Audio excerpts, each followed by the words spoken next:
ನಮಸ್ಕಾರ ಎಲ್ಲರಿಗೂ. ನನ್ನ ಯೂಟ್ಯೂಬ್ ಚಾನಲ್ಗೆ ನಿಮಗೆಲ್ಲರಿಗೂ ಸ್ವಾಗತ. ಇದು ನನ್ನ ಸಂಡೇ ವ್ಲಾಗ್ ಆಗಿರುತ್ತೆ. ನನ್ನ ಸಂಡೇ ಮಾರ್ನಿಂಗ್ ರೊಟೀನ್ ಹೇಗಿರುತ್ತೆ ಅಂತ ನಾನು ನಿಮ್ಮ ಜೊತೆ ಹಂಚ್ಕೋತಾ ಇದ್ದೀನಿ. ಸೊ ಇಡೀ ದಿನ ಸೇಮ್ ರೊಟೀನ್ ಇರೋದಿಲ್ಲ.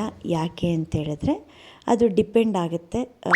ಸಂಡೇ ಬೇರೆ ಬೇರೆ ಪ್ರೋಗ್ರಾಮ್ಸು ಅಥವಾ ಫಂಕ್ಷನ್ಸು ಅಥವಾ ಬೇರೆ ಎಲ್ಲಾದರೂ ಹೋಗೋದಿರುತ್ತಲ್ಲ, ಸೊ ಸೇಮ್ ಇರೋದಿಲ್ಲ, ಬೇರೆ ಇರುತ್ತೆ. ಬಟ್ ಬೆಳಗ್ಗೆ ಮಾತ್ರ ಸೇಮ್ ರೊಟೀನ್ ಇರುತ್ತೆ. ಸಂಡೇ ಅಂತಲ್ಲ, ಎವ್ರಿ ಡೇ. ಸೊ ಬೆಳಗ್ಗೆ ಎದ್ದಿದ ತಕ್ಷಣ ಸ್ವಲ್ಪ ಬಿಸಿ ನೀರು ಕುಡಿಯೋದು, ಆದಷ್ಟು ಒಂದು 1.5 ಲೀಟರ್ವರೆಗೂ ಮಾರ್ನಿಂಗೇ ನಾನು ಕನ್ಸ್ಯೂಮ್ ಮಾಡೋಕ್ಕೆ ಟ್ರೈ ಮಾಡ್ತೀನಿ. ಸೊ ಆಮೇಲೆ ಕೆಲಸದ ಒತ್ತಡದಲ್ಲಿ ಎಲ್ಲಿ ನಾನು ನೀರನ್ನು ಮರಿತೀನೋ ಅನ್ನೋ ಕಾರಣಕ್ಕೆ ಆದಷ್ಟು ನೀರಿನ ಪ್ರಮಾಣನ ಬೆಳಗ್ಗೆನೇ ನಾನು ತೊಗೊಳ್ಳೋದಕ್ಕೆ ಟ್ರೈ ಮಾಡ್ತೀನಿ.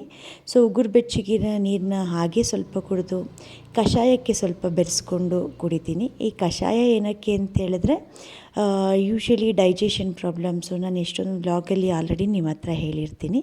ಸೊ ವೆಯ್ಟ್ ಲಾಸು, ವೆಯ್ಟ್ ಮ್ಯಾನೇಜ್ಮೆಂಟಿಗೆ ಯೂಸ್ ಆಗುತ್ತೆ. ಸೊ ಹಾಗಾಗಿ ಕಷಾಯನ ಕುಡಿದು ಮತ್ತು ಬ್ಲ್ಯಾಕ್ ಕಾಫಿನ ನಾವು ರೆಗ್ಯುಲರ್ ಆಗಿ ಕುಡಿತೀನಿ. ನಾನು ತುಂಬ ದಿನ ಆಯಿತು ನಾರ್ಮಲ್ ಕಾಫಿ ಕುಡಿದು. ಅಕೇಷನಲಿ ಈವ್ನಿಂಗ್ ಟೈಮ್ಸು ಅಥವಾ ಮನೆಯಲ್ಲಿದ್ದಾಗ ಆಫ್ಟರ್ ಬ್ರೇಕ್ಫಾಸ್ಟ್ ಏನಾದರೂ ಕುಡಿತೀನಿ ವಿನಃ ಅದರ್ವೈಸ್ ಬೆಳಗ್ಗೆ ಎದ್ದಿದ ತಕ್ಷಣ ಈ ಬ್ಲ್ಯಾಕ್ ಕಾಫಿನೇ ಒಂಥರ ಎನರ್ಜಿ ಬೂಸ್ಟರ್ ಆಗಿರುತ್ತೆ. ಸೊ ಹಾಗಾಗಿ ಅದು ಅಭ್ಯಾಸ ಆಗೋಗಿದೆ. ಸೊ ಇದೆಲ್ಲ ಆದಮೇಲೆ ಈ ನೀರೆಲ್ಲ ಕುಡಿದಾಯಿತು. ಈಗ ಬ್ಲ್ಯಾಕ್ ಕಾಫಿನ ಕುಡಿಯೋದಕ್ಕೆ ಸ್ವಲ್ಪ ಟೈಮ್ ತೊಗೋತಾ ಇದ್ದೀನಿ. ಅಂದರೆ ಪೇಪರ್ ಹೊತ್ಕೊಂಡು, ಸಂಡೇ ಅಲ್ವಾ, ಸ್ವಲ್ಪ ಆರಾಮಾಗಿ ಡೇನ ಶುರು ಮಾಡೋಣ ಅಂತ. ಮಕ್ಕಳು ಯಾರೂ ಇನ್ನೂ ಎದ್ದಿರಲಿಲ್ಲ. ಸೊ ನಮ್ಮ ಮಾವ ಎದ್ದು ಆಗಲೇ ವಾಕಿಂಗೆಲ್ಲ ಮುಗಿಸಿ ಬಂದು ಕೂತಿದ್ದಾರೆ. ನನ್ನ ಹಸ್ಬೆಂಡು ಅವ್ರ ವಾಕಿಂಗೆಲ್ಲ ಮುಗಿಸಿ, ವರ್ಕೌಟ್ ಎಲ್ಲ ಮುಗಿಸಿ, ಮತ್ತು ನಮ್ಮ ನಾಯಿಗಳನ್ನ ವಾಕಿಂಗ್ ಕರ್ಕೊಂಡು ಹೋಗಿದ್ರು. ಸೊ ಅದು ಕೂಡ ಬಂದಿದೆ. ಇವೆರಡೂ ನಮ್ಮ ನಾಯಿಗಳು. ನಮ್ಮ ರೊಟೀನಾದರೂ ಹಾಗೆ ಹೀಗೆ ವೇರಿ ಆಗ್ಬೋದು, ಆದರೆ ನನ್ನ ಹಸ್ಬೆಂಡ್ ಮಾತ್ರ ತಪ್ಪಿಸಲ್ಲ. ಒಂಥರ ಶಿಸ್ತಿನ ಸಿಪಾಯಿ ಥರ ಅವರು.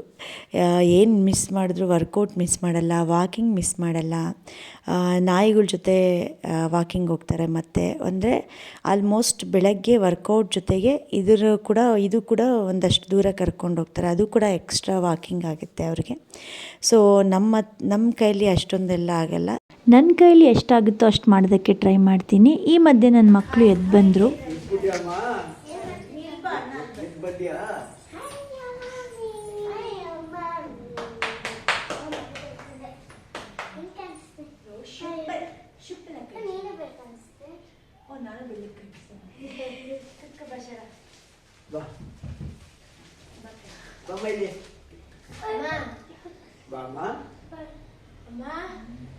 ಇವತ್ತು ಅಪ್ಪ ಕೊಡ್ಸಿದ ಕಾರ್ ಬಂತಮ್ಮ. ಅಪ್ಪ ಬುಕ್ ಮಾಡಿದ್ರು ಒಂದು ಕಾರು, ಅದರ ಡೆಲಿವರಿ ಆಯ್ತು ಇವತ್ತು. ತೋರಿಸ್ಲಾ?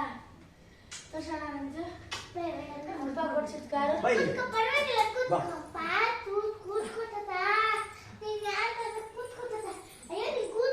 ತೋರಿಸ್ಲಾ ಅಮ್ಮ? ಅಮ್ಮ ತೋರಿಸ್ಲಾ ಅಮ್ಮ? ಅಜ್ಜಿ ಎಲ್ಲ ಯಾವಾಗಲೂ ನಿಂತ್ಕೊಂಡಿರ್ತಾರೆ, ಹೇಳಲು ನೀನೆಲ್ಲ ಗೊತ್ತು. ಅಮ್ಮ ತೋರಿಸ್ಲಾ ಅಮ್ಮ?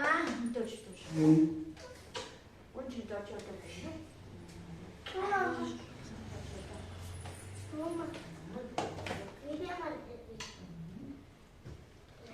ಮಾಡಿಲ್ಲ.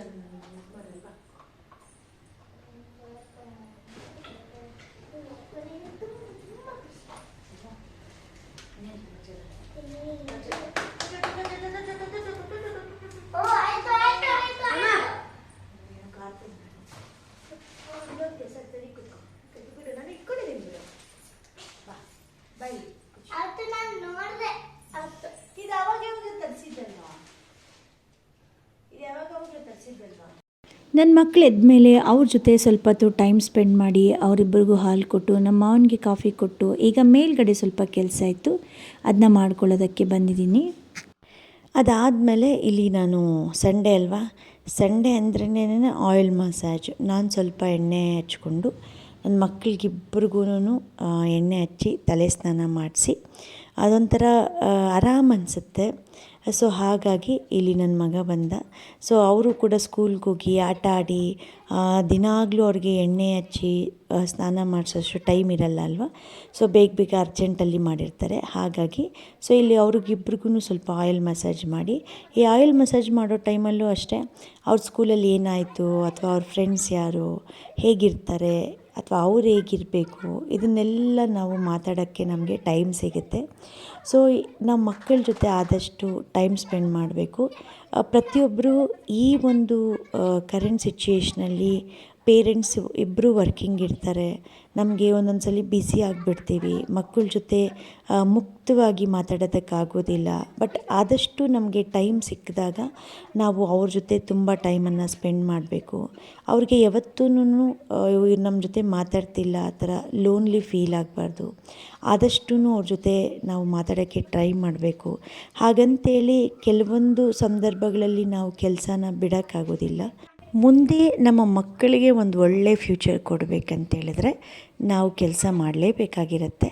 ಆದರೆ ಇರೋದರಲ್ಲಿ ನಾವು ಅವ್ರಿಗೋಸ್ಕರ ಅಂತ ಕೆಲವೊಂದು ಸಮಯನ ಮೀಸಲಾಗಿಡಬೇಕು.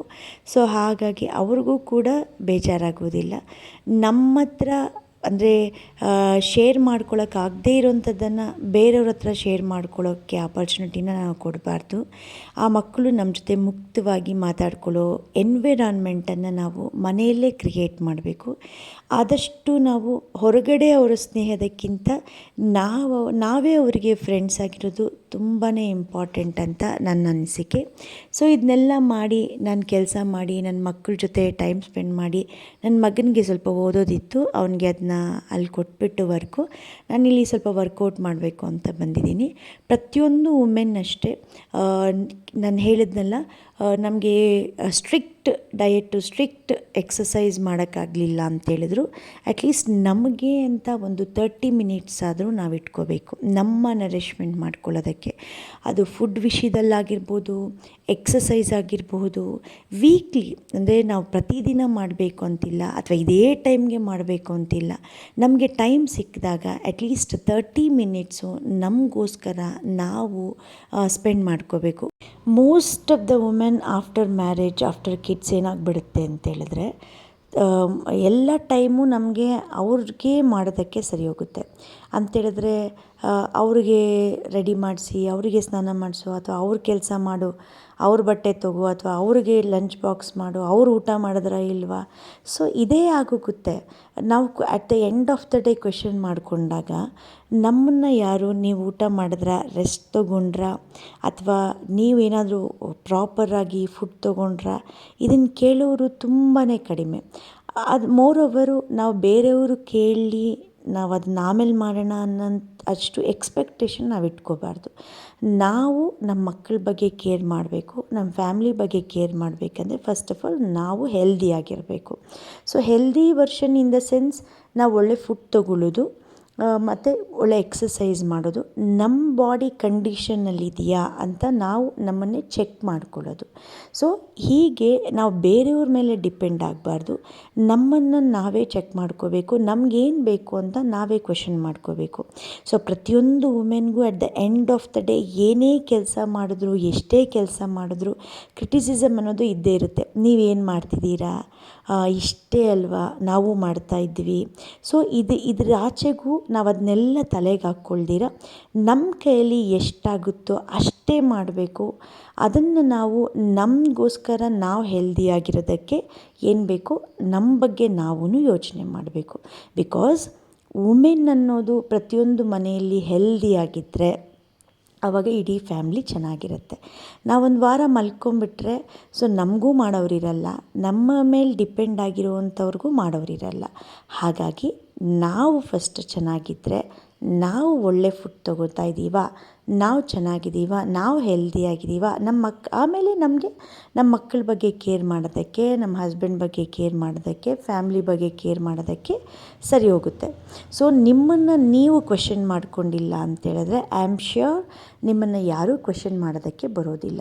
ಸೊ ಹಾಗಾಗಿ ಎವ್ರಿ ಮ್ಯಾರಿಡ್ ವುಮೆನ್ ಯಾರ್ಯಾರಿದ್ದೀರೋ, ಸೊ ನಿಮಗೆ ಮ್ಯಾರಿಡ್ ವುಮೆನ್ನೇ ಅಂತಲ್ಲ, ಒಂದು ಗರ್ಲ್ ಅಂದ್ರೇ ಅಥವಾ ಒಂದು ಮ್ಯಾರಿಡ್ ವುಮೆನ್ ಅಂದರೂ ಕೂಡ ಒಂದು ಸಿಸ್ಟಮ್ಯಾಟಿಕ್ ಲೈಫನ್ನು ಲೀಡ್ ಮಾಡೋದು ತುಂಬಾ ಇಂಪಾರ್ಟೆಂಟ್. ಅದು ನಮ್ಮ ಮನೆಯಲ್ಲಿ ಸ್ಪೆಷಲಿ ಹೆಣ್ಮಕ್ಳಿದ್ದಾಗ ನಾವು ಅವ್ರಿಗೆ ಕಲಿಸ್ಕೊಡೋದು ತುಂಬ ಇಂಪಾರ್ಟೆಂಟ್. ನಾವು ಚಿಕ್ಕ ವಯಸ್ಸಿಂದನೇ ನೀನು ಹೀಗೇ ಇರಬೇಕು, ಹೀಗೆ ನಿನ್ನನ್ನು ನೀನು ಟ್ರೀಟ್ ಮಾಡ್ಕೋಬೇಕು, ನಿನ್ನ ಹೆಲ್ತ್ ಬಗ್ಗೆ ನೀನು ಹೀಗೆ ಕೇರ್ ಮಾಡಬೇಕು ಅಂತ ನಾವು ಚಿಕ್ಕ ವಯಸ್ಸಿಂದ ನಮ್ಮ ಮಕ್ಕಳಿಗೆ ಹೇಳ್ಕೊಡ್ಬೇಕು. ಸೊ ಅದನ್ನು ಯಾರೂ ನಮಗೆ ಹೇಳ್ಕೊಡೋದಿಲ್ಲ. ಮೋಸ್ಟ್ ಆಫ್ ದ ಮನೆಗಳಲ್ಲಿ ಏನು ಹೇಳ್ಕೊಡ್ತಾರೆ ಅಂತೇಳಿದ್ರೆ, ನೀನು ಅಡುಗೆ ಕಲಿ, ಓದ್ ಮನೆಯಲ್ಲಿ ನಿನಗೆ ಅದು ಇಂಪಾರ್ಟೆಂಟು, ನೀನು ಅಡುಗೆ ಕಲ್ತಿಲ್ಲ ಅಂದರೆ ಆಗೋದಿಲ್ಲ, ನೀನು ಕೆಲಸ ಕಲ್ತಿಲ್ಲ ಅಂದರೆ ಓದ್ ಮನೆಯಲ್ಲಿ ಬೈತಾರೆ, ನಮ್ಮನ್ನು ಬೈತಾರೆ, ಅದನ್ನು ಕಲ್ತ್ಕೋ, ಈ ಥರ ಎಲ್ಲ ಹೇಳ್ಕೊಡ್ತೀವಿ ಹೊರತು ನೀನು ಎಕ್ಸಸೈಸ್ ಮಾಡು, ಬಾಡಿಗೆ ಇಂಪಾರ್ಟೆಂಟು, ಒಳ್ಳೆ ಫುಡ್ ತೊಗೊಮ್ಮ, ಬಾಡಿಗೆ ಇಂಪಾರ್ಟೆಂಟು, ಬೇರೆ ಯಾರೂ ನಿನ್ನ ಬಗ್ಗೆ ಕೇರ್ ಮಾಡಲ್ಲ, ಮುಂದೊಂದು ದಿನ ನಿನ್ನ ಬಗ್ಗೆ ನೀನೇ ಕೇರ್ ಮಾಡಬೇಕು ಅಂತ ಇದನ್ನೆಲ್ಲನೂ ನಾವು ಅವ್ರಿಗೆ ಹೇಳ್ಕೊಡ್ಬೇಕು. ಸೊ ಅದರಿಂದ ಅವ್ರು ಏನು ಮಾಡ್ತಾರೆ, ಸೊ ಅವ್ರ ಬಗ್ಗೆ ಅವ್ರನ್ನ ಕೇರ್ ತಗೊಳ್ಳೋವಂಥದ್ದು ನಾವು ಚಿಕ್ಕ ವಯಸ್ಸಿಂದ ಅವ್ರಿಗೆ ಹೇಳಿಕೊಟ್ರೆ ಡೇ ಬೈ ಡೇ ಅದವರು ಲೈಫ್ ಸ್ಟೈಲ್ ಆಗುತ್ತೆ. ಸೊ ಪ್ರತಿಯೊಂದು ತಾಯಿ ಇದನ್ನು ಮಕ್ಕಳಿಗೆ ಹೇಳ್ಕೊಡಿ. ಕೆಲಸ ಅನ್ನೋದು ತಾನಾಗೇ ಬರುತ್ತೆ, ನಾವು ಮಾಡಲೇಬೇಕಂತದಾಗ ನಾವು ಅದನ್ನ ಕಲಿತೀವಿ. ಕಲಿಯೋಕ್ಕೆ ತುಂಬ ಆಪ್ಷನ್ಸ್ ಇದೆ, ಬಟ್ ಈ ಲೈಫ್ ಸ್ಟೈಲ್ ಅನ್ನೋದು ನಮಗೆ ನಾವೇ ಅಡಾಪ್ಟ್ ಮಾಡ್ಕೋಬೇಕು. ಸೊ ಮಕ್ಕಳಿಗೆ ನಾವೇ ಇದನ್ನೆಲ್ಲ ಹೇಳ್ಕೊಡ್ಬೇಕು. ಬಾಯ್ ಆಗಲಿ ಗರ್ಲ್ ಆಗಲಿ ಡೇ ಒನ್ನಿಂದ ಅವರು ಡಿಸಿಪ್ಲೈನಾಗಿ ಬೆಳೆಯೋದಕ್ಕೆ ನಾವು ಈ ಥರ ಅವ್ರಿಗೆ ಫುಡ್ ವಿಷಯದಲ್ಲಾಗಿರ್ಬೋದು, ಎಕ್ಸಸೈಸ್ ವಿಷಯದಲ್ಲಾಗಿರ್ಬೋದು, ಓದೋ ವಿಷಯದಲ್ಲಾಗಿರ್ಬೋದು ಒಂದು ಡಿಸಿಪ್ಲೈನನ್ನು ಕೊಟ್ಟರೆ ಅವರು ಅದನ್ನೇ ರೂಢಿಸ್ಕೊಂಡು ಹೋಗ್ತಾರೆ. ನಾವು ಚಿಕ್ಕಂದಿನಿಂದ ಕೊಡ್ದಿರ ಮುಂದೊಂದು ದಿನ ನೀನು ಹೀಗೆ ಹಾಗೆ ಅಂತ ಅವ್ರ ಮೇಲೆ ನಾವು ಆರೋಪ ಮಾಡಿದ್ರೆ ಡೆಫಿನೆಟ್ಲಿ ಅದು ಫಾಲ್ಟು ನಮ್ಮಲ್ಲೇ ಇರುತ್ತೆ. ಸೊ ನನಗೆಷ್ಟು ಗೊತ್ತಿದೆಯೋ ವಿಷಯ ಅದನ್ನು ನಾನು ನಿಮ್ಮ ಜೊತೆ ಶೇರ್ ಮಾಡಿಕೊಂಡೆ. ಸೊ ನಾನು ಹೇಳಿರೋದ್ರಲ್ಲಿ ತಪ್ಪಿರ್ಬೋದು, ಕರೆಕ್ಟ್ ಇರ್ಬೋದು. ಸರಿ ಅನಿಸಿದ್ರೆ ಕಮೆಂಟ್ ಬಾಕ್ಸಲ್ಲಿ ಒಂದು ಸಣ್ಣದೊಂದು ಕಮೆಂಟನ್ನು ಪಾಸ್ ಮಾಡಿ. ಸೊ ಇಲ್ಲಿ ನಾನು ಮಾಡೋ ಪ್ರತಿಯೊಂದು ಕೆಲಸದಲ್ಲೂ ನನ್ನ ಮಗಳನ್ನು ನಾನು ಇನ್ವಾಲ್ವ್ ಮಾಡ್ಕೋತೀನಿ. ಕೆಲವೊಂದು ಕೆಲಸಗಳಲ್ಲಿ ನನ್ನ ಮಗನನ್ನು ಇನ್ವಾಲ್ವ್ ಮಾಡ್ಕೋತೀನಿ. ಸೊ ಅವರಿಗೆ ನಾನು ಆದಷ್ಟು ಕಲಿಸೋಕ್ಕೆ ಟ್ರೈ ಮಾಡ್ತೀನಿ. ನನ್ನ ಡ್ಯೂಟಿ ಏನಿದೆಯೋ ಅದನ್ನ ನಾನು 100% ಮಾಡೋದಕ್ಕೆ ಟ್ರೈ ಮಾಡ್ತೀನಿ. ಸೊ ಇಲ್ಲಿ ನಾನು ಯೋಗ ಮಾಡಿ, ಸ್ವಲ್ಪ ಮೆಡಿಟೇಷನ್ ಮಾಡಿ, ಪ್ರಾಣಾಯಾಮ ಮಾಡಿ, ಸ್ವಲ್ಪ ರೆಸ್ಟ್ ಮಾಡಿ ಈಗ ಕೆಳಗಡೆ ಹೋಗ್ತಾ ಇದ್ದೀನಿ. ಸೊ ಇಲ್ಲಿ ನನ್ನ ಮಕ್ಕಳಿಗೆ, ನನ್ನ ಹಸ್ಬೆಂಡ್ಗೆ, ನಮ್ಮ ಮಾವನಿಗೆ ಒಂದು ರೌಂಡು ಕಾಫಿ ಕೊಟ್ಬಿಟ್ಟು ಅವರು ಹೊರಗಡೆ ಹೋಗೋಕ್ಕೆ ರೆಡಿಯಾಗಿದ್ದರು. ಸಂಡೇ ಅಲ್ವಾ, ಅವ್ರ ತಂದೆ ಜೊತೆ ಒಂದು ರೌಂಡು ಬೈಕಲ್ಲಿ ಸುತ್ತಾಡ್ಕೊಂಡು ಬಂದರೆ ಅಥವಾ ಕಾರಲ್ಲಿ ಹೋಗಿ ಬಂದರೆ ಅವ್ರಿಗೊಂಥರ ರಿಫ್ರೆಶ್ ಆಗುತ್ತೆ. ಸೊ ಅವರು ಹೋಗಿ ಬರೋಷ್ಟರಲ್ಲಿ ನಾನಿಲ್ಲಿ ತುಂಬಾ ಹಣ್ಣು ಮಿಕ್ಕಿತ್ತು. ಸೊ ಹಾಗಾಗಿ ವರ್ಕೌಟ್ ಮುಗಿಸ್ಕೊಂಬಂದು ಸ್ವಲ್ಪ ಹಣ್ಣು ತಿನ್ನೋಣ, ನಿಧಾನವಾಗಿ ಬ್ರೇಕ್ಫಾಸ್ಟ್ ಮಾಡೋಣ ಅಂತ ಹಣ್ಣು ತಿಂತಾಯಿದ್ದೀನಿ. ಸೊ ಹಣ್ಣು ತಿನ್ನೋವಾಗಲೂ ಅಷ್ಟೇ, ನನಗೆ ಯೂಶ್ವಲಿ ಏನಾದರೂ ಓದೋದಕ್ಕೆ ತುಂಬಾ ಇಷ್ಟ. ಅಂದರೆ ಮ್ಯಾಗ್ಝೈನ್ಸ್ ಆಗಿರ್ಬೋದು, ನ್ಯೂಸ್ ಪೇಪರ್ಸ್ ಆಗಿರ್ಬೋದು, ಅಥವಾ ಈ ಪದಬಂಧ ಮಾಡೋದಾಗಿರ್ಬೋದು. ಸೊ ಇದು ನನಗೆ ತುಂಬಾ ಇಷ್ಟ. ಕೆಲವೊಂದು ಸಲ ನನಗೆ ಟೈಮ್ ಸಿಗಲ್ಲ. ಈ ಥರ ಟೈಮ್ ಸಿಕ್ಕಿದಾಗ ಸೊ ಅದನ್ನ ಮಾಡ್ಕೊಳ್ತಾ ನನ್ನ ಕೆಲಸನ ಮಾಡ್ಕೋತೀನಿ. ಅಷ್ಟರಲ್ಲಿ ನಮ್ಮ ಮಾವ ಹೊರಗಡೆ ಹೊರಟರು. ಅವರು ಯೂಶ್ವಲಿ ಅವ್ರು ತಿನ್ನೋದು ಸ್ವಲ್ಪ ಕ್ವಾಂಟಿಟಿ ಆದರೂ ಅದಕ್ಕೆ 3ರಷ್ಟು ವಾಕಿಂಗ್ ಮಾಡ್ತಾರೆ. ಸೊ ಹಾಗಾಗಿ ಅವರು ಅದೇ ಫಿಸಿಕ್ಕನ್ನು ಮೇಂಟೈನ್ ಮಾಡಿದ್ದಾರೆ. ಸೊ ಇಲ್ಲಿ ನಾನು ಓದಿ ಸ್ವಲ್ಪ ಆರಾಮಾಗಿ ರೆಸ್ಟ್ ಮಾಡೋ ಟೈಮ್ಗೆ ನನ್ನ ಹಸ್ಬೆಂಡು ಮಕ್ಕಳು ಬಂದರು. ನಾವೆಲ್ಲ ಸೇರಿ ಇಲ್ಲಿ ಬ್ರೇಕ್ಫಾಸ್ಟ್ ಮಾಡ್ತಾಯಿದ್ದೀವಿ. So most of the time ನಮ್ಮ ಮನೇಲಿ ಆಲ್ ಟೈಮ್ ಫೇವ್ರೆಟ್ ಎಲ್ಲರಿಗೂ ಅಂದರೆ ಇಡ್ಲಿ ವಡೆ. ಸೊ ಸಂಡೇ ಅಲ್ವಾ, ಸೊ ಒಂದು ಮಾತಾಡ್ಕೊಂಡು ನನ್ನ ಹಸ್ಬೆಂಡ್ ಹೇಳಿದ್ರು ಆರಾಮಾಗಿ ರೆಸ್ಟ್ ಮಾಡೋಣ, ಸ್ವಲ್ಪ ಹೊತ್ತು ಮಾತಾಡ್ಕೊಂಡು ಟೈಮ್ ಸ್ಪೆಂಡ್ ಮಾಡೋಣ, ಅಡುಗೆ ಮಾಡುವಂತೆ. ಸೊ ಇಡ್ಲಿ ತಿನ್ನೋಣ ಅಂದರು. ಸೊ ಹಾಗಾಗಿ ನಾವೆಲ್ಲರೂ ಆರಾಮಾಗಿ ತಲೆಗೆ ಎಣ್ಣೆ ಹಚ್ಕೊಂಡು 4 ಜನ ಇಡ್ಲಿ ತಿನ್ಕೊಂಡು ಟೈಮ್ ಸ್ಪೆಂಡ್ ಮಾಡಿದ್ವಿ. ಅದಾದಮೇಲೆ ಫ್ರೆಶ್ ಅಪ್ ಆಗಿ ಇವಾಗ ನಾವು ಮೂವಿಗೆ ಹೊರಡ್ತಾ ಇದ್ದೀವಿ. ಎಕ್ಕ ಮೂವಿಗೆ ಹೊರಡ್ತಾ ಇದ್ದೀವಿ. ನನ್ನ ಮಕ್ಕಳಿಗೆ ಈ ಆ ಮೂವಿ ನೋಡಬೇಕು ಅಂತ ತುಂಬ ದಿನದಿಂದ ರಿಲೀಸ್ ಆಗಿದ ತಕ್ಷಣ ಕರ್ಕೊಂಡು ಹೋಗಿ ಅಂತ ಫಸ್ಟೇ ಬುಕ್ ಮಾಡ್ಕೊಂಡಿರೋರಪ್ಪನ. ಸೊ ಹೊರಡ್ತಾ ಇದ್ದೀವಿ ನಾವು.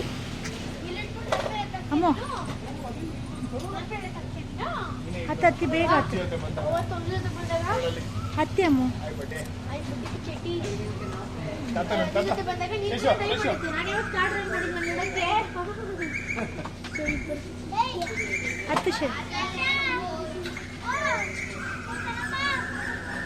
ಹಾಯ್ ರಂಜು. ಬಿಡು ಪಾರು ಪಾರು ಪೇ ಪೇ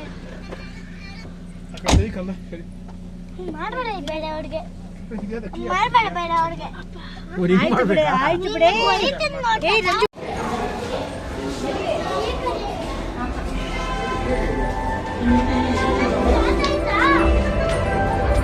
ಸಂಜೆ ಇರು ಸಂಜು ಸರಿ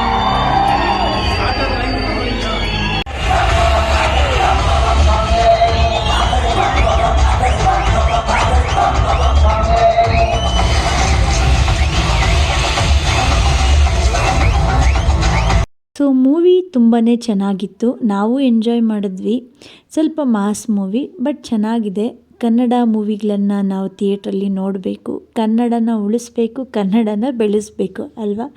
ಮೂವಿ ಚೆನ್ನಾಗಿದೆ, ಎಲ್ಲರೂ ಒಂದ್ಸಲಿ ನೋಡಬಹುದು.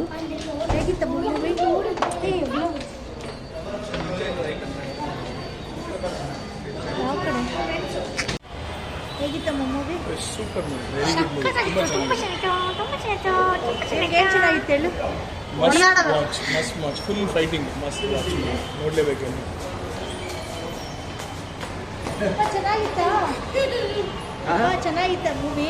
ಏನು ಮೂವಿ ಇಲ್ಲಪ್ಪ, ನಮ್ಗೆ ಚೂರು ಚೆನ್ನಾಗಿದೆ.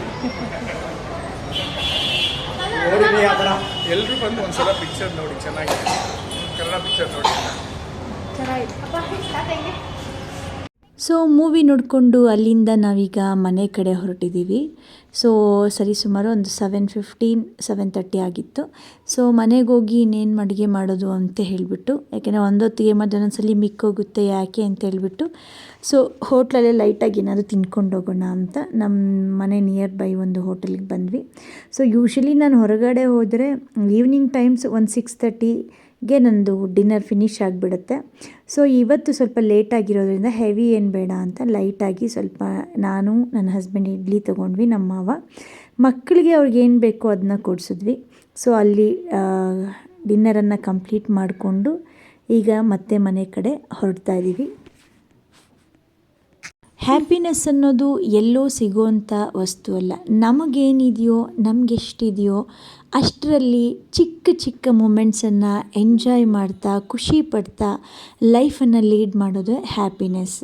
ಸೊ ಹಾಗಾಗಿ ನಮ್ಮ ಸಂಡೇ ವ್ಲಾಗ್, ಸಂಡೇ ಅಂತಲ್ಲ, ನಮ್ಮ ಜೀವನದಲ್ಲಿ, ಎಸ್ಪೆಷಲಿ ನನ್ನ ಜೀವನದಲ್ಲಿ ಪ್ರತಿಯೊಂದು ಕ್ಷಣವೂ ನನಗೆ ಸ್ಪೆಷಲ್ಲೇ. ನಿಮಗೂ ಹಾಗೇನಾ? ನನ್ನ ವಿಡಿಯೋಸ್ ನಿಮಗೆ ಇಷ್ಟ ಆದರೆ ನನ್ನ ಚಾನಲನ್ನು ತಪ್ಪದಿರ ಸಬ್ಸ್ಕ್ರೈಬ್ ಮಾಡ್ಕೊಳ್ಳಿ, ನನಗೆ ಸಪೋರ್ಟ್ ಮಾಡಿ, ವಿಡಿಯೋಸ್ಗೆ ಲೈಕ್ ಮಾಡಿ, ಶೇರ್ ಮಾಡಿ, ಒಂದು ಕಮೆಂಟನ್ನು ಪಾಸ್ ಮಾಡಿ. You in my next vlog. Till then take care, bye bye.